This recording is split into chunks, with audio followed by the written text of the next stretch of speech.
Basics of variance analysis. Basics of variance analysis हमारा standard costing का part होता है, जिसमें प्लान किया जाता है कि हमारी कॉस्ट क्या होगी। कॉस्ट का प्री डिटर्मिनेशन किया जाता है। इसके कुछ बेस होते हैं। इसकी आवश्यकता इसलिए पड़ती है क्योंकि हमें फ्यूचर कॉस्ट इवैल्यूएशन करना होता है, जिससे कि मैनेजमेंट डिसीजन ले सके और अपने टास्क को प्राप्त कर सके। इंटरिम प्रॉफिट मेजरमेंट में इसका महत्वपूर्ण योगदान होता है। और वेरिएंस वह होता है जो एक्चुअल कॉस्ट की तुलना स्टैंडर्ड कॉस्ट से की जाए। वेरिएंस एनालिसिस में इंस्पेक्शन और क्लैरिफिकेशन दिए जाते हैं। वेरिएंस जो होता है जिससे जो प्रोडक्शन मैनेजर होता है वो डिसीजन मेकिंग कर सके। यहाँ पे हम वेरिएंस के बहुत प्रकार देख सकते हैं। रिजल्ट के आधार पर, मेजरमेंट के आधार पे, कंट्रोल के आधार पे, पोजीशन के आधार पे और फंक्शन के आधार पे। जिसमें रिजल्ट के आधार पे एडवर्स वेरिएंस आता है। जब हमारा एक्चुअल स्टैंडर्ड से अधिक होता है तब हमारा एडवर्स वेरिएंस होता है। फेवरेबल वेरिएंस तब होता है जब हमारा एक्चुअल स्टैंडर्ड से कम होता है।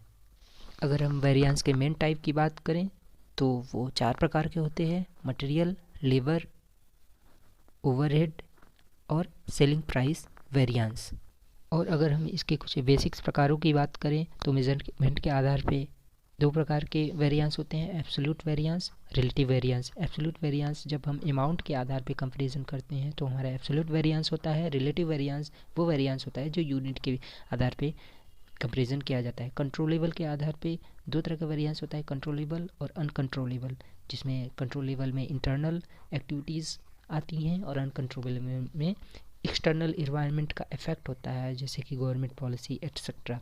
पोजीशन के आधार पे 3 तरह के वेरिएंस होते हैं: टोटल वेरिएंस, सब वेरिएंस और रिवीजन वेरिएंस। टोटल वेरिएंस को हम मटेरियल कॉस्ट वेरिएंस भी कहते हैं। सब वेरिएंस मटेरियल कॉस्ट वेरिएंस का ही सब पार्ट होते हैं। डिवीजन वेरिएंस यानी कि जब हम स्टैंडर्ड कॉस्ट में से रिवाइज स्टैंडर्ड कॉस्ट को घटा देते हैं, लेस कर देते हैं, तो हमारा रिवीजन वेरिएंस आ जाता है।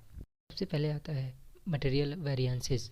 मटेरियल वेरिएंसेस को हम हिंदी में सामग्री विचरण भी कहते हैं। सबसे पहले हम जब कॉस्ट शीट बनाते हैं, कॉस्ट अकाउंटिंग में, तो सबसे पहले डायरेक्ट मटेरियल आता है, उसके बाद डायरेक्ट लेबर आता है जिससे कि प्राइम कॉस्ट बनता है। इसमें ऐड करते हैं फैक्ट्री एक्सपेंसेस और सेलिंग एक्सपेंसेस। मटेरियल में क्वांटिटी आता है। क्वांटिटी का मतलब केजी, यूनिट, कुंटल या टन। जैसा कि हम देख सकते हैं मटेरियल कॉस्ट वेरिएंस के 2 भाग होते हैं: material price variance, material usages या मटेरियल क्वांटिटी वेरिएंस। अब मटेरियल यूजेस वेरिएंस के 2 भाग होते हैं: मटेरियल मिक्स वेरिएंस और मटेरियल यील्ड वेरिएंस। यहाँ पे हम ये समझेंगे, जब भी मटेरियल का नाम लिया जाता है तो हम उसे डायरेक्ट रॉ मटेरियल ही समझेंगे। Competitions of variances. सबसे 1 नंबर पे आता है material cost variance. Material cost variance का मतलब ये होता है कि जो हमारा स्टैंडर्ड कॉस्ट होता है और एक्चुअल कॉस्ट होता है, उसके बीच के अंतर को हम मटेरियल कॉस्ट वेरिएंस कहते हैं। उसके बाद आता है material price variance. Material price variance का मतलब ये होता है कि जो हमारा एक्चुअल मटेरियल परचेज होता है वो स्टैंडर्ड मटेरियल प्राइस से कितना डिफ़र करता है। उसके बाद तीसरे नंबर पे आता है मटेरियल यूजेस वेरिएंस, यानी कि हमारा कंजप्शन मटेरियल कितना हुआ, वो हमारा स्टैंडर्ड क्वांटिटी और एक्चुअल क्वांटिटी के प्राइस का अंतर होता है। मटेरियल मिक्स वेरिएंस वो वेरिएंस होता है जिसमें different in portion actually used from the standard portion. इसका मतलब ये है कि जो हमारा रिवाइज स्टैंडर्ड क्वांटिटी है, एक्चुअल क्वांटिटी का डिफरेंस होता है, लेकिन वो प्राइस हम स्टैंडर्ड प्राइस के बेस पे करेंगे। रिवाइज स्टैंडर्ड क्वांटिटी का मतलब ये होता है यदि actual total quantity of inputs were used in standard portion. Material yield variance, material consumption which arise due to yield और प्रोडक्टिविटी ऑफ इनपुट्स। इसका मतलब ये होता है कि स्टैंडर्ड क्वांटिटी और रिवाइज स्टैंडर्ड क्वांटिटी के बीच अंतर होता है स्टैंडर्ड प्राइस के बेस पे। तो हम इन सारे मटेरियल वेरिएंसेस को एक उदाहरण के एग्जाम्पल के आधार पे समझेंगे।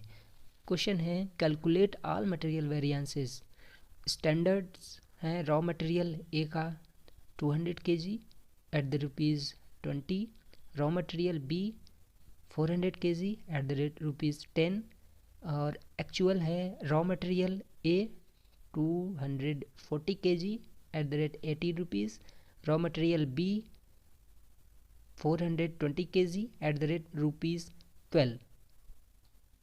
फर्दर हम इसका सॉल्यूशन देखते हैं। सभी तरह के वेरिएंसेस का कैलकुलेशन इस टेबल में हम देख पा रहे हैं कि हमारा पहले मटेरियल कॉस्ट वेरिएंस हम निकालते हैं, मटेरियल रॉ मटेरियल ए का और बी का। तो एमसीवी निकालने के लिए हम स्टैंडर्ड कॉस्ट में से एक्चुअल कॉस्ट को घटा देते हैं, तो हमारा जैसा कि हम देख पा रहे हैं दोनों का एडवर्स आ रहा है, तो यानी टोटल भी एडवर्स, दोनों का एडवर्स, टोटल एडवर्स। उसी तरह हम मटेरियल प्राइस वेरिएंस को निकालते हैं, इसका भी हमारा -360 आ रहा है, यानी कि एडवर्स आ रहा है। उसी तरह हम मटेरियल क्वांटिटी वेरिएंस या मटेरियल यूसेज वेरिएंस को भी देखते हैं, तो हमारा -1000 यानी कि ये भी एडवर्स ही आ रहा है। उसी तरह हम देखेंगे मटेरियल मिक्स वेरिएंस, वो भी एडवर्स आ रहा है, लेकिन इसमें जो बी का जो हमारा मटेरियल मिक्स वेरिएंस आ रहा था वो 200 यानी प्लस में फेवरेबल था, लेकिन बी का हमारा -400 था। इस वजह से ये भी हमारा टोटल में जब देखेंगे तो -200 एडवर्स आ रहा है। उसी तरह मटेरियल इल्ड वेरिएंस भी हमारा -800 एडवर्स में ही आ रहा है। सभी तरह के वेरिएंसेस का कैलकुलेशन इस टेबल में हम देख पा रहे हैं कि हमारा पहले मटेरियल कॉस्ट वेरिएंस हम निकालते हैं, मटेरियल रॉ मटेरियल ए का और बी का। तो एमसीवी निकालने के लिए हम स्टैंडर्ड कॉस्ट में से एक्चुअल कॉस्ट को घटा देते हैं, तो हमारा जैसा कि हम देख पा रहे हैं दोनों का एडवर्स आ रहा है, तो यानी टोटल भी एडवर्स, दोनों का एडवर्स, टोटल एडवर्स। उसी तरह हम मटेरियल प्राइस वेरिएंस को निकालते हैं, इसका भी हमारा -360 आ रहा है, यानी कि एडवर्स आ रहा है। उसी तरह हम मटेरियल क्वांटिटी वेरिएंस या मटेरियल यूसेज वेरिएंस को भी देखते हैं, तो हमारा -1000 यानी कि ये भी एडवर्स ही आ रहा है। उसी तरह हम देखेंगे मटेरियल मिक्स वेरिएंस, वो भी एडवर्स आ रहा है, लेकिन इसमें जो बी का जो हमारा मटेरियल मिक्स वेरिएंस आ रहा था वो 200 यानी प्लस में फेवरेबल था, लेकिन बी का हमारा -400 था। इस वजह से ये भी हमारा टोटल में जब देखेंगे तो -200 एडवर्स आ रहा है। उसी तरह मटेरियल इल्ड वेरिएंस भी हमारा -800 एडवर्स में ही आ रहा है।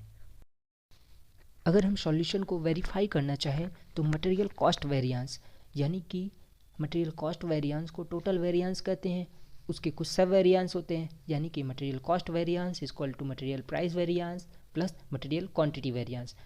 इसमें साफ साफ दिख रहा है कि -1360 बराबर है मटेरियल प्राइस वेरिएंस और मटेरियल क्वांटिटी वेरिएंस के। उसी तरह हम मटेरियल क्वांटिटी वेरिएंस या मटेरियल यूसेज वेरिएंस बराबर होता है मटेरियल मिक्स वेरिएंस और मटेरियल इल्ड वेरिएंस के, जैसा कि हम वेरिफिकेशन में देख पा रहे हैं कि -1000 बराबर है मटेरियल मिक्स वेरिएंस और मटेरियल इल्ड वेरिएंस के। अगर मटेरियल वेरिएंस के कंक्लूजन को हम समझना चाहें तो ये एक प्री डिटरमाइंड कॉस्ट होता है, जिससे कि हम प्राइस फिक्सेशन में ये बहुत हेल्प करता है यदि हम कोई नया प्रोडक्ट बना रहे हैं तो, और स्टॉक वैल्यूएशन में भी हेल्प होती है काफ़ी, cost control through variance analysis ये तो है ही। और सबसे बड़ी बात होती है परफॉर्मेंस इवैल्यूएशन।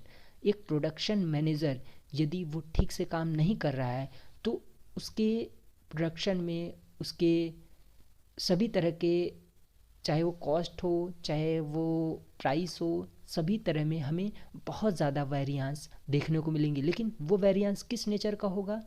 अगर वो वेरिएंस एडवर्स नेचर का होगा, यानी कि जो हमारा प्रोडक्शन मैनेजर है वो अच्छे से काम नहीं कर रहा है, उसकी परफॉर्मेंस अच्छी नहीं है, उसे मैनेजिंग पोस्ट से हटा देना चाहिए या फिर उसमें हमें सुधार करना चाहिए। So finally thank you for very much for your attentions.